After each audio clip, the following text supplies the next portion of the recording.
After months of speculation, months of reports, tonight in the US, I should specify, it was made official that Formula One is heading to Las Vegas in 2023. Yes, this Las Vegas, and if you can't read it, but that's Las Vegas too. Yes, I'm very excited about this move. If you could not tell, we're going to discuss some of the details today, some of the topics of discussion with a third U.S. race in Formula One on the calendar, and some other things. First things first, everyone's been wanting to know it. There's been various reports about what it's going to look like, the track, and various rumors and made-up things. None of the fake things are real. Here is the actual track format for the 2023 Las Vegas Grand Prix. Assuming that's what they're going to call it. So as you can see, there is the Las Vegas Strip. It will actually be the back stretch of the track, or the back straight, going all the way down there from, I believe that is Treasure Island. You go by the Venetian, you go by some other casinos, you go by the Mirage, go all the way down by Caesar's Palace, go by the Bellagio, and those fountains go by, I don't actually know what it's called, but Paris, Little Paris, Vegas Paris.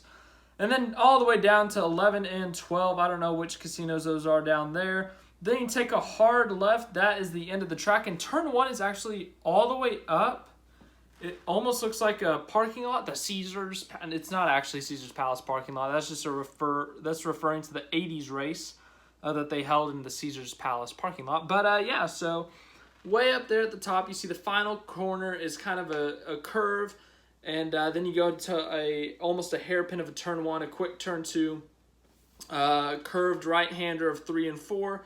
Then you got another straight 90-degree turn into turn 5, and then a turn 6 that almost looks like the turn from Sochi. Then you got some other curved turns in 7 and 8, and then you got a hard left-hander on 9 going down the stretch, and kind of a curve in turn 10. But yeah, people were a little bit nervous that this was going to be just a bunch of 90-degree angle turns. It doesn't look that way. Actually, it looks like they've added a few turns. Sure, there are a lot of hard turns, turns 11, turns 12. It says turn 13. You can't exactly see it, but 11, 12, 13, I guess you're looking at it over here. I don't have to show you on the camera. But yeah, and then obviously you've got some curves, the unique kind of U-turn. Not a little U-turn, but, it looks like a U.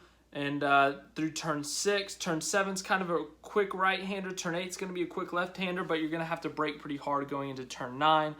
Then obviously up at the beginning, early on in that first sector, you're going to have turns 2, 3, and 4. Those will probably be quicker corners just due to the fact it's coming out of a heavy braking zone. But the details of the track are this. It's a 3.8 mile, 14 turn street circuit. It will be a 50-lap race, and it will take place on a Saturday night in the United States. This is a little weird that an F1 race is on a Saturday night, but it's the west coast of the U.S., so it's basically Sunday everywhere else in the world. The farther west U.S., I think, still Alaska is out farther west. I believe that Hawaii is still farther west. There are still some islands out in the Pacific Ocean that are farther west, but most of the Americas, North America, Central America, South America, going through Europe, going through Africa, going through the Middle East, Asia, everything else will be on Sunday. So it's going to be a Saturday night race, so not everyone's watching on a Monday. So yeah, that is probably the reason why they decided to make this a Saturday night race, but a night race on the Strip is perfect. The lights are going to look amazing. The cars are going to be awesome on the Strip. I'm super excited for it. They did this whole announcement on the Strip with the F1 CEO. I think it's, what's his name? Stefano Domenicali. I don't know if I pronounced that right. But yeah, they gave some details, obviously talked about why they did it. And then they also, gave their reasonings. Well, I just said that. But they answered questions from reporters, from U.S. reporters, from international reporters.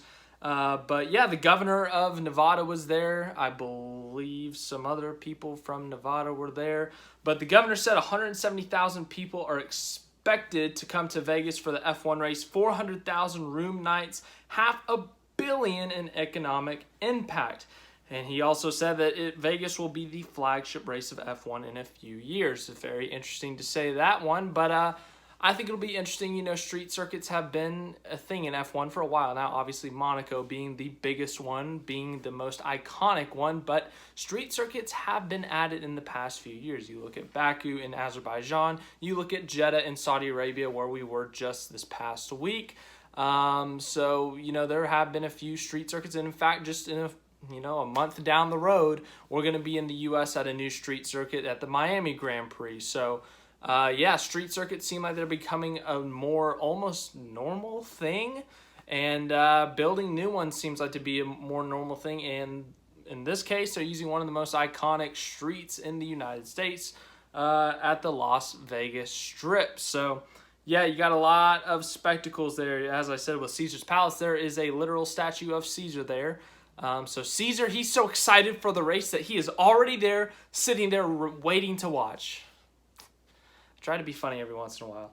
Anyways, you know, you got the Bellagio fountains. You got an Eiffel Tower, not the actual one. Trying to look at what other sites. You know, you're going to have a lot of cool pictures here. So it's going to be colorful. The bright lights from the billboards and stuff. I've been to Vegas. It's a pretty unique scene, to say the least. Everything that goes on around there, it's very difficult to describe, but it's definitely going to draw a lot of Americans to that race. Especially, you know, if they're from that area. But, you know, people are going to be drawn to that race. And, you know, I think it was the F1 CEO who talked about how at COTA this past year, they had the biggest attendance over a race weekend in F1 history, over 400,000. That, you know, people came from all over the world as well. So they expect the same thing for Las Vegas. And I agree with that. I think it could be a world spectacle. Here's some pictures that they released. Just some generic pictures of what it looks like, mock draw-ups, I guess. There they are going in front of, what is that? I think that's Bellagio and Caesars. In front of the Wynn, in front of Caesars again. Then you got some other pictures. I don't know where this is, but yeah. It's pretty cool. Pretty cool. Then I got this fancy logo here.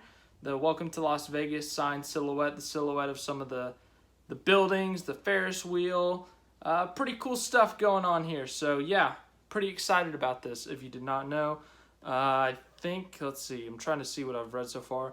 F1 and Liberty Media will promote the race in conjunction with the Las Vegas Convention and Visitors Authority and fellow Liberty subsidiary Live Nation Entertainment. The sponsors will be Caesars Entertainment, MGM Resorts, Wynn, MSG, Resorts World, and Venetian. Those are all Las Vegas casinos and resorts and hotels. So not a big shock that they're sponsoring this event. I mean, it's literally going right in front of their hotel casino. Why would you be shocked that they're sponsoring an event that's happening literally on their doorstep? So, yeah, I mean, I'm trying to figure out what else to say. There's been the discussion of, like, you know, how many races is too many in the U.S.? And I think 3 is the absolute max. You know, that might even be pushing it if we're being honest. And, you know, people will discuss, oh, there's races that haven't been held in a while in certain countries and stuff. And, yes, that is definitely a factor. But you also have to factor in, yes, right now the F1 population is growing in the United States. You have to factor that in. You also have to factor in you know, that the U.S. is a big country. I know that's like the main argument for this whole thing, but it's true. And there's very big differences in the 3 cities and in the 3 racetracks. Then, you know, you know, it's not all the same, I guess is what I'm trying to say. Austin is very different from Miami. Miami different from Vegas. They all have their own unique differences, lifestyles, ways they operate. You know, these cities are very, very different, and the racetracks are all obviously different, as you guys can tell by just looking at any of these tracks. So, you know, from that aspect, definitely I would say 3 is the max for the U.S., but yeah, don't push it past that for sure. And, you know, there have been rumors, there's no like official thing, that Spa might lose a spot on the calendar, which if that actually happened, I would be extremely disappointed. That's a historic track in F1. Everyone loves that track. It's, you know, it's had some iconic moments in F1. So I would not want to see Spa sacrificed for something like this. But, you know, the calendar continues to grow. In fact, I think the CEO of F1 at one point said that 30 races, but I think that's too much. I think we got to cap it at 23, 24, 25 even maybe. But even that 25 even seems like a bit much. So I think we do have to watch how many races we put on the F1 calendar, and especially in one country. It is a European sport, or, you know, the majority of the calendars in Europe, the Netherlands, Belgium, Italy, Great Britain, France, Spain, you know, the list goes on. So we do have to watch it. And then also, you know, you have to factor in where else could they go? You know, Germany hasn't had a race in a couple of years. India hasn't had a race in about a decade. Malaysia hasn't had a race. South Asia is primarily the area that hasn't gotten a race in quite a while. They do have Singapore right now. But, you know, you look at other parts of Asia, Japan gets a Grand Prix. China will be back on the schedule in, I guess, next year. But, you know, which tracks are going to have to be, I guess, you know, booted off the calendar or even rotated maybe? Will they do a rotation of certain tracks to limit the calendar? You know, so you look at where the tracks are in the world right now. Oh, we just lost power because of thunderstorm. Anyways, okay then. Anyways, back to the main point of this. What was I saying?